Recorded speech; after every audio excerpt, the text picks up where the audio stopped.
నమస్తే అండి తెలుగు ప్రజలకు. ఈరోజు ఎక్కడ చూసినా రెండు విషయాలు తెలంగాణలో ఎక్కువ డిస్కషన్ జరుగుతుందండి.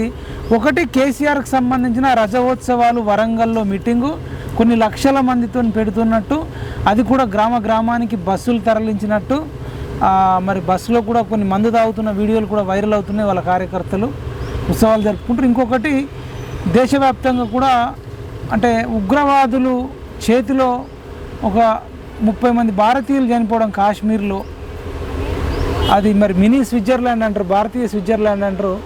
ఒకవైపు ఒక దుఃఖసాగరంలో బాధలో ఉన్నారు. తర్వాత పాకిస్తాన్కు భారత్కు మరి ఆల్రెడీ యుద్ధాలు స్టార్ట్ అయిపోయినాయి, జల యుద్ధాలు అయినాయి.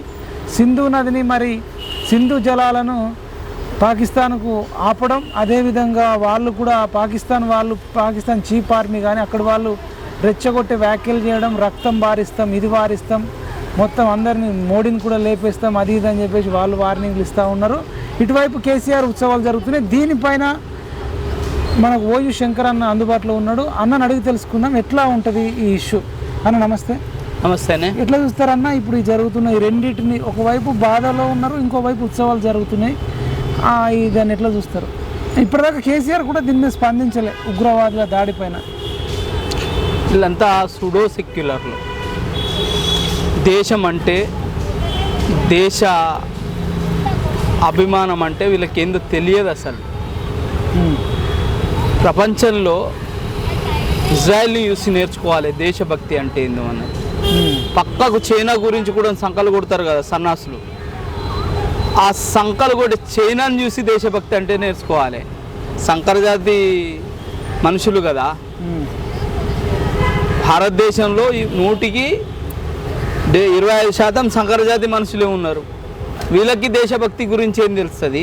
దేశం అంటే ఏం తెలుస్తుంది? ఆయన కుక్క పిల్లకి ఏదో ప్రాబ్లం అయితే ఒక డాక్టర్ను సస్పెండ్ చేయడం, అరెస్ట్ చేయించడం, కేసు పెట్టడం చేశారు. కుక్క పిల్లకున్న వాల్యూ ఉగ్రదాడిలో చనిపోయిన వాళ్ళకి లేదంటే ఇప్పటిదాకా ఆ పార్టీ నుంచి అసలు ఎట్లాంటి పుట్టుకన్నా ఎట్లాంటి జీవితాలన్నా వెళ్ళాయి. ఇంత దారుణం అంటే ఆడ ఉగ్రవాదుల అన్నటోడు ఇంత దాడి చేసి ఇంకోటి హెచ్చరించింది తెలుసా? తెలంగాణలో కానీ హైదరాబాద్లో కానీ ఉగ్రవాదులకు సంబంధించి ముప్పు ఉంది, కొంత జాగ్రత్తగా ఉండాలన్నాడు. ఇప్పుడు ఆడవడన్న లుచ్చానా కొడుకు ఆడ 10 లక్షలు 20 లక్షల మంది సభ పెడితే అక్కడ ఏదైనా వేస్తే ఎంతమంది జీవిత నష్టం అయితే చెప్పండి. కొంతమంది చిల్లర నా కొడుకులు ఈ సమాజంలో ఉన్నారు. వాళ్ళే సుడో సెక్యులర్స్ కాదు, సుడో సెక్యులర్స్. వీళ్ళు ఏమంటారు అంటే హిందూ ఉగ్రవాదం అంటుర్రు. ఈ ఫాల్ట్ గాళ్ళు హిందూ ఉగ్రవాదం అంటుర్రు. అరే భయ్, భారత రాజ్యాంగ చట్టమే ఇక ఐపీసీ ఏం చెప్తుంది? 97 ఏం చెప్తుంది అంటే నేను చంపనీకి వస్తే నువ్వు చంపేయడం తప్పు కాదంటది. అరే తల్లి పాల్జీకి రమ్ము గుద్దే బ్రోకర్లా కొడుకులారా, భరత జాతిని రక్షించుకోవడానికి, భరత జాతిని కాపాడుకోవడానికి హిందూ ఉగ్రవాదం లేస్తుంది. లేకపోతే ఏం చేస్తుందిరా? చంపించుకోవాలి. నా నోట చాలా ఇంకా బూతులు వస్తాయి. ప్రకాష్ రాజ్ అనేటోడు నీ చెల్లెని, నీ అక్కని, నీ అమ్మని తీసుకుపోయి రేప్ చేస్తుంటే, చంపుతుంటే చూసుకుంటే ఆడంగిలో కొడుకులారా మీరు. బరాబరి ఈ దేశంలో హిందూ ఎవడు ఏ దేశాన్ని ఆక్రమించలే ఇప్పటి వరకు చరిత్రలో. ఏమైనా కన్వర్ట్ కూడా చేయలే, చేసుకోవాలని కూడా కోరుకోలే, ఎక్కడ ప్రచారం కూడా చేయలే. ఎలా? ఏం తెలుస్తుందా నీకు బాధ? ఏం తెలుస్తుంది? కింద గుర్తు ఐడెంటిఫై చేయాలని అవులన్న కొడుకులను కన్నిస్తే నేనే వేసి ఈ వయసులో నన్ను మిలిటరీలోకి తీసుకుంటే వేసి పడేస్తా. ఉంటెంత పోతే ప్రాణం ఎంత? ఆడ ఇజ్రాయెల్ చూసి నేర్చుకోరి. 6 దేశాలతో ఏకకాలకంలో యుద్ధం చేసింది. కానీ ఈ దేశంలోనే ఇక్కడనే ఈ దేశంలోనే ఉగ్రవాదులు 25% ఉన్నారు. వీళ్ళని చంపండి, వాళ్ళని చంపలేవు నువ్వు. అది ఫస్ట్ ఇన్ని కదా చంపాల్సింది. ఇలా ఎన్ఆర్సీ వేయాల్సిందే. ఎన్ఆర్సీ వేయాల్సిందే. పశ్చిమ బెంగాల్ గోడ కట్టాలి, చేయాలి. పశ్చిమ బెంగాల్ 400 చిల్లర కిలోమీటర్లు గోడ కట్టనిస్తలేదు అది. ఇట్లాంటి ఉగ్రవాదులు ఉన్నాక ఇంకా దేశం ఏం బాగుపడుతుంది? దేశం ఎట్లా సుభిక్షంగా ఉంటుంది?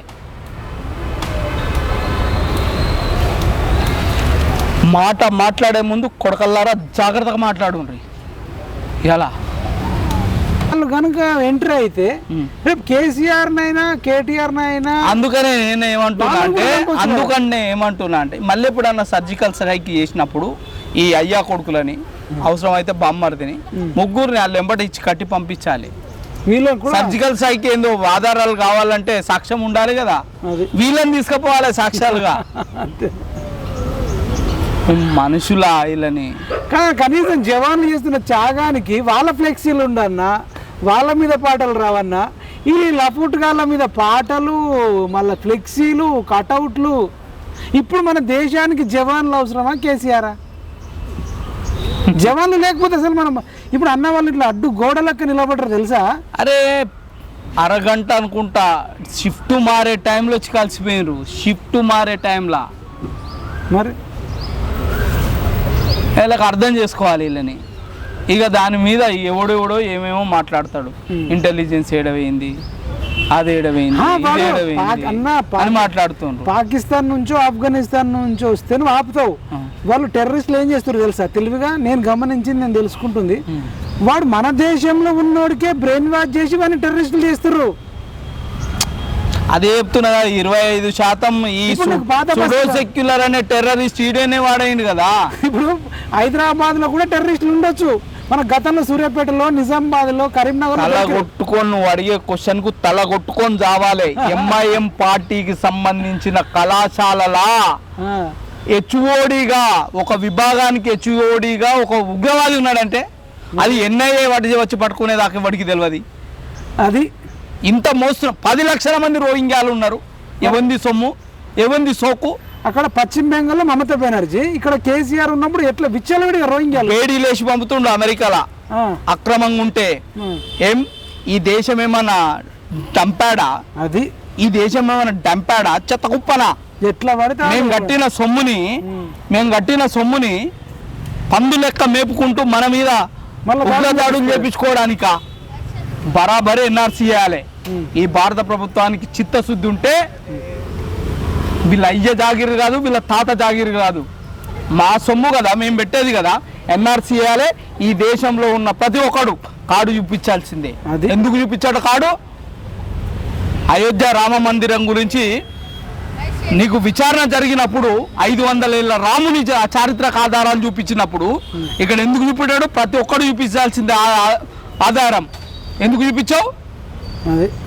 ఏది పడితే అది చట్టం అయిపోతుందా? ఏది పడితే అది శాసనం అయిపోతుందా? నేను అతిపెద్ద హిందువును, నాకంటే పెద్ద యాగాలు పూజలు చేసేవాడు ఎవడని ఉన్నాడా? మేము సత్యనారాయణ పూజ చేసుకోమా, బొట్టు పెట్టుకోమా, ప్రసాదం చేసుకోమా, తొట్లు చేసుకోమా అన్నాడు కదా కేసీఆర్. మరి ఇప్పుడు హిందువుల మీదనే 3 జెండర్లు ఉంటాయి. 3 జెండర్లు ఉంటాయి. ఆడ, మగ, ట్రాన్స్జెండర్, అటు ఇటు కాని జెండర్. 4వ జెండర్ వీళ్ళంతా. అది ఈ జెండర్లకు తోటి పోల్చితే ఆ జెండర్లకు ఉన్న గౌరవం పోతుంది. 4వ జెండర్ ఇవన్నీ.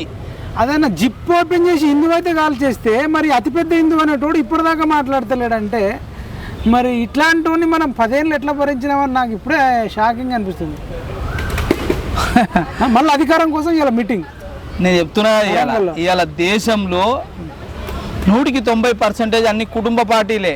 అవసరం దేశానికి వాళ్ళు ఏం అవసరం? వాళ్ళతోటి ఏం పని? వీళ్ళని తీసుకుపోయి బార్డర్ మీద పెట్టాలి కొడుకులని. ఒక 2-3 ఏళ్ళు ఉంచితేనే బార్డర్ మీద పెడితే దేశభక్తి ఎంత ఏందో తెలుస్తుంది.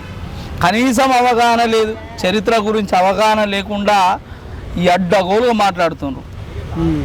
ఏం అవగాహన ఉంది? సరే, ఇప్పుడు కేసీఆర్ పెట్టిన మీటింగ్ కోసం ఏం చెప్తారు? ఇలా ఏం అడగాలనుకుంటారు? మీటింగ్ అది రజోత్సవాలా, రావుల ఉత్సవమా, వెలమల ఉత్సవం, రజోత్సవం, రజాకారుల ఉత్సవమా? రజోత్సవం కాదు, అది రజాకారోత్సవం. అది రావుల ఉత్సవం. అది రావులు. ఏం పొడిచిండ్రని ఇవాళ కేసీరావు, కేటీ రావు, కవితారావు ఏం పొడిచిండ్రని ఇవాళ సభ పెడుతుండ్రు. నిన్ను పిలిచిరా? నువ్వు ఉద్యమకారుడు, జైల్లోకి వెళ్ళిన చెర్లపల్లి వాళ్ళ అయ్యనే పెద్ద ఉద్యమకారుడు కదా. అంతేనా? ఆడ నిమ్మరసం తాగిండు, ఈడ నిమ్సులకు వచ్చి మందు తాగిండు, అయిపోయా. వాళ్ళు సాగు నోట్లే తల పెట్టి తీసుకొచ్చిండి అలా ఉత్సవాలకు అందరు సాగు నోట్ల కాదు బాత్రూమ్ నోట్ల తలబెట్టిండని ఎవరు విజయరమణారావు చెప్పిండు, పక్కకు డాక్టర్ కదా ఆయన చెప్పిండు, సాగు నోట్ల కాదు బాత్రూమ్ నోట్ల ఇడ్లీలు పెట్టి తినిపించినామని. ఇలా బస్సులో మంద అవ్వకుండా చాలా మంది వెళ్తున్నారు, ప్రతి జిల్లా నుంచి ప్రతి గ్రామం నుంచి కూడా వెళ్తున్నారు. నువ్వేం అడగాలనుకుంటున్నావు మరి? పోస్ట్ 3000 ఇస్తాం 4000 ఇస్తాం రోజు మందం అని. రాజకీయం అంటేనే డబ్బులు, డబ్బులు అంటేనే రాజకీయం, రాజకీయం అంటే డబ్బులు. అవి ఉన్నంత వరకు ఇట్లాంటి కచరా పార్టీలన్నీ కలకాలాడుతూనే ఉంటాయి. ఈ దేశభక్తి లేని కేసీఆర్ ఏం అడుగుతామంటారు? ఇగో ఇది మంచిగా మంద అవ్వకుండా పోతారు బస్సులో అన్ని ఊర్లలోకి వెళ్ళి దాదాపు. అంటే కాదని ఇప్పుడు అంతే. గుజరాత్లో సంపూర్ణ మద్యపాన నిషేధం గుజరాత్ నడచలేదా? మందు తాగితేనే మనుషుల్ని ఖరాబ్ చేస్తేనే ఇలా నీ రాష్ట్రం బాగుపడుతుంది, నీ రాష్ట్రం నడుస్తుందా? గతంలో ఎన్టీఆర్ కూడా సంపూర్ణ మద్యపాన నిషేధం చేసిండు కదా, చాతన అయితే లేదా? సాధన అయితే లేదా? అడ్మినిస్ట్రేషన్ అర్థం అయితే లేదా? ఎక్కడి నుంచి డబ్బులు సంపాదించాలని. నాకు మొబైల్లో కొన్ని చూపించారు కదా, ప్రశ్నలు అడగాలనుకుంటారు కదా, ఆ ప్రశ్నలు అదే అడుగుతుండ్రు. ఎవరో పెట్టిండ్రు, దళితుని ముఖ్యమంత్రి చేసినందుకు రాజోత్సవం పెడుతున్నావా? గ్రూప్ 1 పేపర్ లీక్ చేసినందుకు పెడుతున్నావా? దళితులకు 3 ఎకరాల భూమి ఇచ్చినందుకు పెడుతున్నావా? దళితులకు డబుల్ బెడ్రూమ్ ఇచ్చినందుకు పెడుతున్నావా? నిరుద్యోగులకు నిరుద్యోగ వృత్తి అనేందుకు పెడుతున్నావా? కాళేశ్వరం పేరట కమిషన్లు మింగినందుకు పెడుతున్నావా? లేక ఇంటర్మీడియట్ పేపర్ వాల్యుయేషన్ చేయలేక 20 మంది పైచిలకి ఇంటర్మీడియట్ విద్యార్థులను చంపినందుకు పెడుతున్నావా? నేరేళ్ల బాధితులను ముడ్డంత వల్గొట్టినందుకు పెడుతున్నావా? ఇది మన ఖమ్మం రైతులకి బేడీలు వేసినందుకు, మిర్చి రైతులకు బేడీలు వేసినందుకు పెడుతున్నావా? దేనికోసం? ఈ రాష్ట్ర ఆర్థిక పరిస్థితిని ఆగం చేసినందుకు పెడుతున్నావా? ఇంకా ఎక్కువ కొట్లాడినావు కదా, కాంట్రాక్ట్ ఎంప్లాయీస్ పర్మనెంట్ చేసిండు కదా, కాంట్రాక్ట్ లెక్చరర్లను. అవును, కాంట్రాక్ట్ నిరుద్యోగుల నోట్ల మట్టి కొట్టినందుక, డిఎస్సి 20,000 పోస్టులు వేయనందుక, ఉద్యోగాల నియామకాలు చక్కగా వేయనందుక, ఏజ్ 61 పెంచినందుక. దేనికి వేస్తున్నావు? దేనికి ఎత్తున్నావు చెప్పాలా కదా. అమ్మ ఆకలేమో ఆకాశంతనట, గొంతేమో సూదంతనట. ఇగో ఇట్లుంది కథ. ఎందుకు బయటకు వస్తున్నావో అర్థమైతలేదు. అసలు మనిషి క్లియర్ కుల్ల చెప్తున్నా. నిన్ను అద్దనుకున్నాం, కాంగ్రెస్ గెలిపించుకున్నాం. ఒకవేళ కాంగ్రెస్ అద్దనుకుంటే ఇంకో కొత్త పార్టీనో లేకపోతే ఇంకో పార్టీనో గెలిపించుకుంటాం. కానీ ఇంకా మీ ఈ కచరాలు మాకెందుకు, ఈ చెత్త మాకెందుకు? మీటింగ్ పెట్టుకొని వాళ్ళు కూడా మరి ఏమంటారు? నేను అదే అంటున్నా, సుడో సెక్యులర్స్. ఈ దేశం విడిపోయిందే, ఈ దేశ విభజన. అరే మీరు మనుషులారా? ఒక్కసారి అంబేద్కర్ గారు రాసిన విభజన పుస్తకం చదివినరా? విభజన పుస్తకం చదివినరి. ఎందుకు పార్టిషన్ అయింది ఈ దేశం అనేది? మత ప్రాతిపదికన అయింది రా, మత ప్రాతిపదికన అయింది. అలా కొందరు పాకిస్తాన్ ప్రేమిస్తామంటారు. పాకిస్తాన్ ప్రేమికులకు ఏం చెప్తారు? బార్డర్ మీద నిలబెట్టాలి, ప్రేమించాలి. బార్డర్ మీద నిలబెట్టి ప్రేమించమంటే ఇంగ్లాండ్ని ప్రేమిస్తా అంటుండు, ఇంకొకడేమో పాకిస్తాన్ ప్రేమిస్తా అంటుండు. ఆని కాలి ఇట్లా రాసిన కాలికున్న సిరి ఇలా ముఖాలకు లేదు. వాడు మన దేశం గురించి ఏం చేస్తాడో చూడు అన్నాడు. మన దేశంలో పుట్టి పాకిస్తాన్ ఇంగ్లాండ్ను ప్రేమించడా లేదన్నా, బ్రిటిష్ వాడిని ప్రేమించడేంది? సంకరజాతి కొడుకులు అట్లనే ప్రేమిస్తారు. సంకరజాతికి ఏడ మానవత్వం లేదు. ఇది భారతదేశం అనేది డంపు. ఈ సంకరజాతులకు డంపు కదా ఇది డంపు.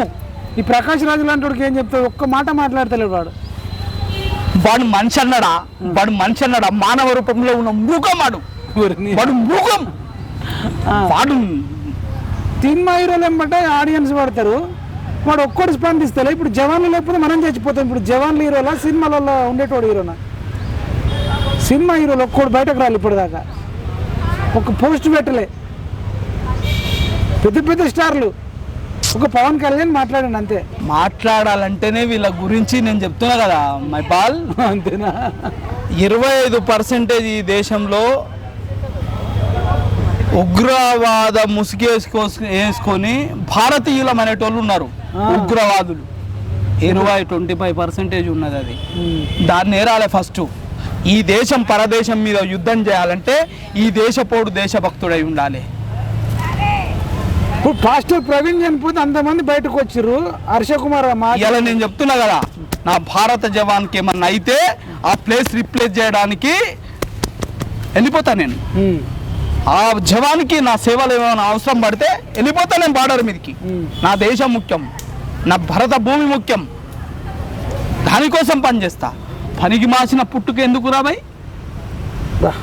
ఎందుకు నీ పుట్టుక?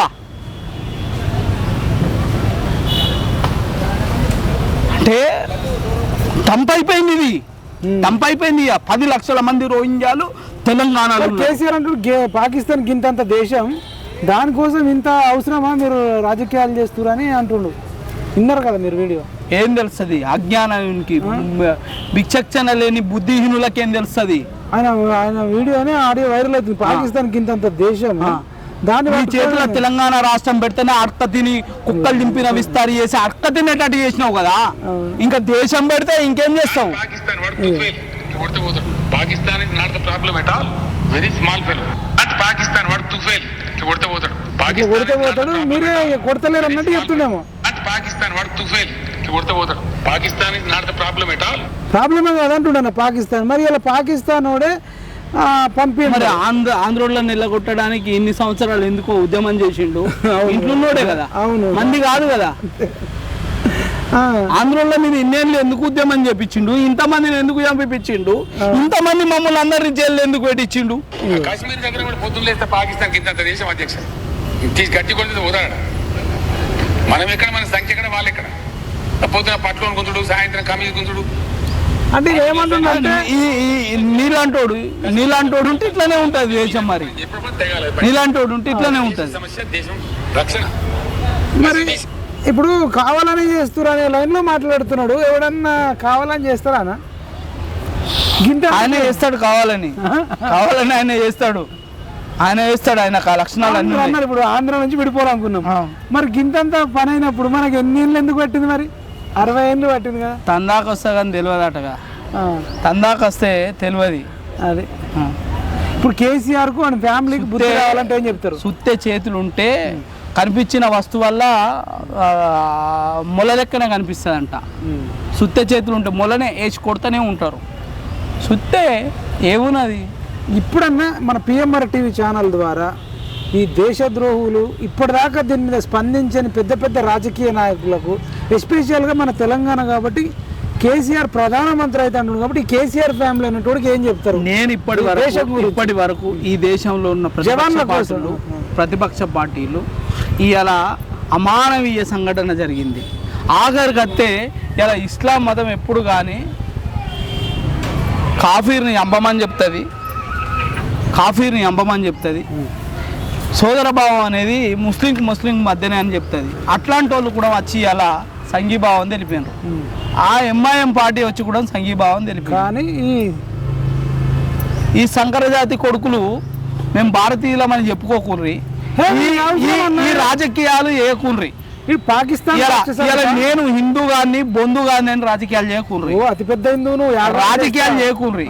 రాజకీయాలు చేస్తే మీరు రంకు తెలుస్తాం, మిమ్మల్ని రంగరించి కుమ్మరిస్తాం. ఇక అయ్యాల అంతేగా. ఇప్పుడు అర్థమైపోయింది ఈ దెబ్బకు. ఇప్పుడు బీఆర్ఎస్ కేసీఆర్ ఫ్యామిలీ అంటే ఏందో తెలంగాణ తెలుగు ప్రజలందరికీ అర్థమైపోయింది అన్న. అవును, అయిపోయింది. రాష్ట్రాన్ని మొత్తం సర్వనాశనం చేసింది ఎవరై అంటే కుటుంబం. అది అంతే, కుటుంబం. ఇంక ఈ కుటుంబాన్ని మళ్ళా ఏ ముఖం పెట్టుకొని వస్తున్నారన్నా ఏమో మరి కాంగ్రెస్ వైఫల్యాలు వాళ్ళకి పదనైన ఆయుధాలు అవుతున్నాయి. రైట్ అన్న, థ్యాంక్ యూ. అట్లా ఇదండి పెద్ద సంచలన ఇంటర్వ్యూ. నిజానికి కేసీఆర్కి ఏమైనా సిగ్గు, శరము, ఇజ్జతు, లజ్జ, కిడ్నీ, లివరు, హార్ట్ బీట్ ఏమన్నా ఉంటే ఎవరైతే భారతీయులు ఉగ్రవాదుల అటాక్లో చనిపోయారో వాళ్లకు ఈ శ్రద్ధాంజలి ఘటించాలి. తర్వాత ఈ బీఆర్ఎస్ ఇలా 100 కోట్లు ఖర్చు పెడుతుంది. ఈ 100 కోట్లు కూడా ఇవాళ బీఆర్ఎస్ వాళ్ళు ఇలా ఆర్మీకో, జవాన్లకో, సోల్జర్కో, వాళ్ళ కుటుంబాలకో ఖర్చు పెట్టి మీరు పాకిస్తాన్ మీద పోరాటం చేయండి, టెర్రరిస్టులను అంతమొందించండి అంటే ఆయన పేరు ఎక్కడికో పోతుండే. కానీ ఎవరు చచ్చిపోతే మాకెందుకు, అట్లా ఆవుల పోతుంది, గడ్డి గంగల పోతుంది, నిమ్మకు నీరెత్తనట్టు అసలు చీమ కుట్టినట్టు కూడా లేకుండా, సిగ్గు శరం లేకుండా ఒక్కో కోడి గట్ట 2 బీర్లు, క్వార్టర్లు, రాయల్ స్టాకు, రాయల్ ఛాలెంజ్ పెట్టి 1000, 2000, 3000 ఇచ్చి ఊరికి ఒక 2 బస్సులు ఒకటి పెట్టి ఇలా వరంగల్లో తాగడానికి, ఊగడానికి, ఎగరడానికి ఉత్సవాలు జరుపుకుంటా ఒకవైపు ఎంటైర్ భారతదేశం దుఃఖసాగరంలో ఉంది. ఈ టైంలో ఉత్సవాలు జరుపుతున్నాడు మునగాడు. ఇంకా ఇక తెలంగాణ ప్రజలు మేల్కొన్నారు, యువత మేల్కొంది. ఎంత దుర్మార్గుడు ఇట్లాంటి వ్యక్తి అని చెప్పేసి ఇలా తెలంగాణ ప్రజలు మొత్తం కోడై కూస్తూ ఉంది. చూడండి తెలంగాణ ప్రజలారా, మేము చెప్తే నమ్మిర్రా? అతనికి భారతదేశం అంటే పట్టలేదు, కానీ భారత ప్రధానైత, భారత రాష్ట్ర సమితిని టీఆర్ఎస్కి పేరు మార్చినోడు, అనేక మంది తెలంగాణ ఉద్యమకారులను తొక్కినోడు, జైళ్ళలోకి పోతే ఇప్పుడు శంకరన్న లాంటి వాడికి ₹1 సాయం చేయనోడు, అమరవీరుల కుటుంబాలను అనేక మందిని ఆగం చేసినోడు. ఇవాళ జవాన్ల మీద పాటలు రావాలి, చనిపోయిన భారతీయుల మీద పాటలు రావాలి, భారతదేశం మీద పాటలు రావాలి. కానీ ఇవాళ కొద్దిమందికి లక్షలు ఇచ్చి కేసీఆర్ అంటోడు వాని మీద పాట రాపించుకుంటున్నాడు, వాని పార్టీ మీద ఆయన మీద రాపించుకోవడం, లక్షలు ఇచ్చి పాడించుకోవడం, మ్యూజిక్ కొట్టించుకోవడం. ఎవరెవరైతే ఇంత జరుగుతున్నప్పుడు భారతదేశం మీద, భారతదేశ జవాన్ల మీద పాటలు రాయకుండా కేసీఆర్ మీద పాటలు రాసేటోళ్ళను, పాడేటోళ్ళను, మ్యూజిక్ ఇచ్చేటోళ్ళను, వీళ్ళందరినీ కూడా ఉగ్రవాదులుగానే చూడాలి. ఈ దుర్మార్గులందరినీ పాకిస్తాన్కు పంపితేనే ఇట్లాంటి వాళ్ళని ఏరివేత వేయకపోతే ఎంత మనం టెర్రరిస్టులను చంపినా ఇట్లాంటి వాళ్ళతో ఇంకా టెర్రరిస్టులు పుట్టుకొస్తారు. ఈ దేశానికి వ్యతిరేకంగా ఉన్న ప్రతి ఒక్కరిని కూడా ఈ భారతదేశం నుంచి ఏరేసి పాకిస్తాన్ను ప్రేమించటోని పాకిస్తాన్కు, బ్రిటన్ను ప్రేమించటోని బ్రిటన్కు, ఇంకో దేశాన్ని ప్రేమించటోని ఇంకో దేశానికి, అటు ఇటు కానోని కూడా ఏదో ఒక దేశానికి పంపించాలి కోరుకుంటూ PMR టీవీ ద్వారా శంకరన్నకు ధన్యవాదాలు తెలియజేస్తూ జై జవాన్, జై కిసాన్, జై హింద్.